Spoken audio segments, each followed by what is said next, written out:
উদ্বোধনের পরপরই দেখা যাচ্ছে মণ্ডপে মণ্ডপে দর্শনার্থীদের ভিড়।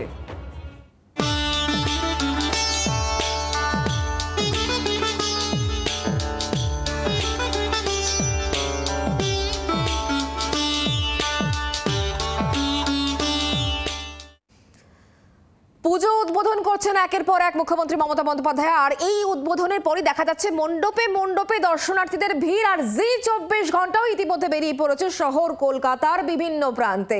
জি 24 ঘন্টা হচ্ছে পুজোর বারোয়ারি খুঁজছে, অর্থাৎ সেরা বারোয়ারি খুঁজছে জি 24 ঘন্টা এই মুহূর্তে উত্তর থেকে দক্ষিণ বিভিন্ন প্রান্তে ঘুরছে, কারণ পুজো মানে জি 24 ঘন্টা।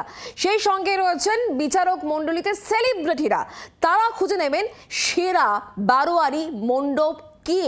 কাল সেই তালিকা ঘোষণা হবে জি 24 ঘন্টায়। তবে তার আগে এই মুহূর্তে পুজো কতটা জমজমাট, মানুষের ভিড় কতটা, আমরা সেটাই জানার চেষ্টা করব, দেখাবো অবশ্যই আলিপুর সর্বজনীন।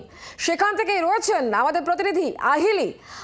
পুজো জমজমাট ইতিমধ্যে জি 24 ঘন্টা শহর কলকাতা বিভিন্ন প্রান্তে ঘুরছে, একেবারে সেলিব্রিটি বিচারকদের সঙ্গে নিয়ে। আগামীকাল তালিকা প্রকাশ হবে ঠিকই, তবে তার আগে এই মুহূর্তে তুমি যেখানে রয়েছো ছবিটা কেমন?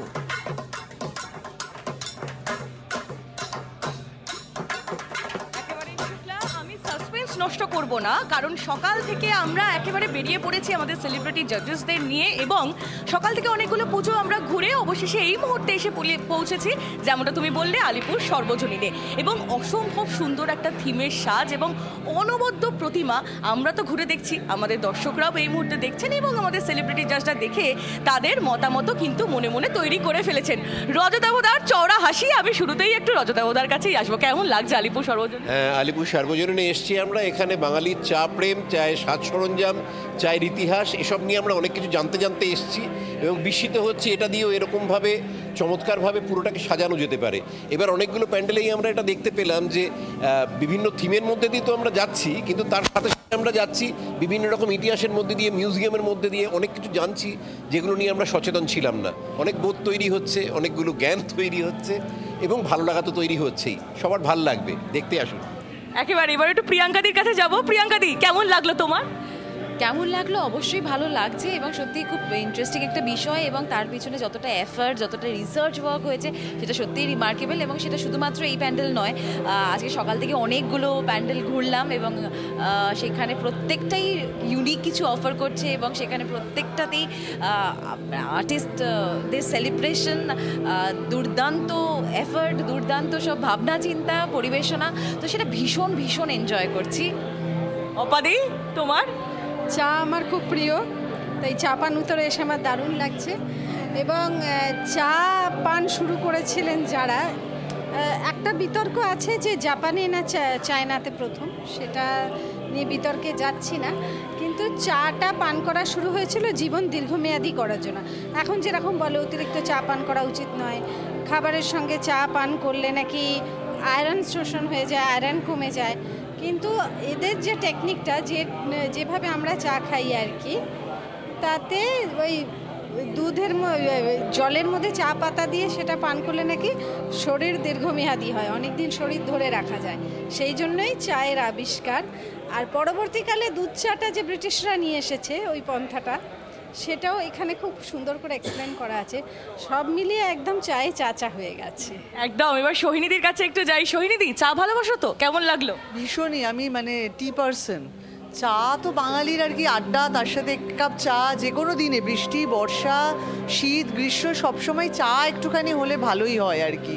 চা ছাড়া এখনই অলরেডি আমাদের এই ঘুরতে ঘুরতে মনে হচ্ছে যে কখন এক কাপ চা খাবার, এখানে আসার পর চা তেষ্টাটা আরও বেড়ে গেছে। ঠিক আছে, সবই বোঝাচ্ছেন, কিন্তু চাটা পাওয়া যাচ্ছে না, বুঝেছো? কিন্তু খুবই খুঁটিয়ে দেখার মতো জিনিস। একজন উদ্যোক্তা বললেন যে আমরা জানতাম, আমি রনিদা আলোচনা করছিলাম, আমরা জানতাম চায়না থেকে চা এসেছে, কিন্তু ওনাদের বক্তব্য যে জাপানের থেকে চা এসেছে আর কি। বা চলে গেলেন একেবারেই। এবং তার সঙ্গে সঙ্গে একটু আবিরদার কাছে এবার যাবো, যেহেতু চা নিয়ে কথা হচ্ছে, আর এই সময়টা আবিরদা বাঙালি বাড়িতে চা খাওয়ারই সময়, এবং থিমটাও চা, তো সব মিলিয়ে একটা চায়ে মগ্ন ব্যাপার। তুমি বলো কেমন লাগে? আলিপুর সর্বজনীন, এটা আমরা শুনলাম ওনারা 80তম বছর ওরা চায়ের ওপর থিম করে একটা পুরো পুজোটাই করেছেন। সাজানো গোছানো বা যে পুরো, সেটা তো প্রশংসার দাবি রাখে, তার সঙ্গে সঙ্গে চায়ের যে ইতিহাস, তার সাউথ এশিয়ান যে রুটস, সেখান থেকে এখানে চায়ের বিভিন্ন সরঞ্জাম, বিভিন্ন রকম চা, তার একটা লম্বা ইতিহাস, লম্বা গল্প। আমার মনে হয় এখানে না অ্যাকচুয়ালি অনেকটা সময় ধরে আসা উচিত, মানে এগুলো জানার মতো, এগুলো ইতিহাসের মতো, এবং দারুণ দারুণ কিছু গল্প, অ্যানেকডোটও আমরা এখানে পেলাম। ঢুকতেই ডান হাতে দেখলাম আমাদের ফেভারিট ফিল্ম স্টার, সুপারস্টার্স, তাদের বিভিন্ন আইকনিক টি মোমেন্টের ছবি, যেরকম সরকারের অমিতাভ বচ্চন, যেরকম আমাদের গুরু অর্থাৎ উত্তম কুমারের চায়ের ছবি, চা তৈরি করছেন, গল্প হলেও সত্যির রবি ঘোষ, বা আগন্তুকের সেই বিখ্যাত উৎপল দত্ত চা খেতে খেতে আড্ডা যেছি। তো দারুণ, মানে এটা শুধু বিনোদন নয়, এর মধ্যে অনেক জানারও ব্যাপার আছে। একেবারে, এবং চা খেতে খেতে আড্ডা দিতে দিতে যারা জি 24 ঘন্টার পর্দায় এই মুহূর্তে নজর রেখেছে তাদের আগ্রহ কিন্তু এই থিম বাড়িয়ে দেবে তার বলার অপেক্ষা রাখে না। এক উদ্যোক্তা আমাদের সঙ্গে এই মুহূর্তে রয়েছে, আমরা তার কাছ থেকে থিমের ব্যাপারে আরও একটু জেনে নেবো। সংক্ষেপে একটু আপনার কাছ থেকে জানতে চাইবো দাদা, এই থিমটা সম্পর্কে কি থেকে আপনাদের এই ভাবনা? হ্যাঁ, মানে চা হচ্ছে এমন একটা বিষয় যে আপনি যে সোশিও ইকোনমি জায়গায় থাকুন না কেন, প্রত্যেকের চা লাগে। 10 টাকার চাও লাগে, 1000 টাকার চাও লাগে। তাই আপামর বাঙালির একটা চাষক্ত, চাষ প্রেম, এটা একটা বড় ব্যাপার। তাই জন্য যখন এরকম একটা ভাবনা অনির্বাণ দা তার টিম নেয়, আমরা পুরো লুফে নিয়েছিলাম। খুব ভালো লেগেছিলো আমাদের প্রত্যেকেরই, এবং এই থেকে আমাদের ভাবনা। এবং আমরা এত ইতিহাস, এত যে জিওগ্রাফিক্যাল টার্মোয়েল রয়েছে, এত মাইথোলজিক্যাল বিষয় রয়েছে, এত স্পিরিচুয়াল ব্যাপার রয়েছে, এগুলো জানতামই না। আমরাও এত শিখেছি যে আমাদের এই প্যান্ডেলটাকে, আমরা প্যান্ডেল বলতে নারাজ, আমাদের এটা একটা আর্ট মিউজিয়ামই মনে হচ্ছে, আর আমরা সেভাবেই এটাকে পুরো এনজয় করে চলেছি।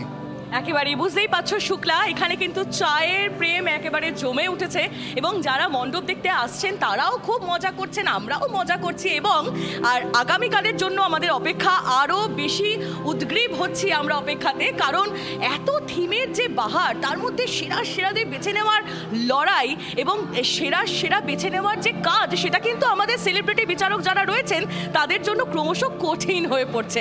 শুক্লা, একদমই তাই, এবং সেজন্য আগামীকাল নজর রাখতে হচ্ছেই, কারণ আগামীকালই কিন্তু জি 24 ঘন্টা তরফ থেকে জানানো হবে সেরা বারোয়ারি আমাদের বিচারকেরা কোন পুজো মণ্ডপকে বেছে নিয়েছে। আহিলে, অনেক ধন্যবাদ। বাংলার আওয়াজ, বাঙালির আবেগ, জি 24 ঘন্টা।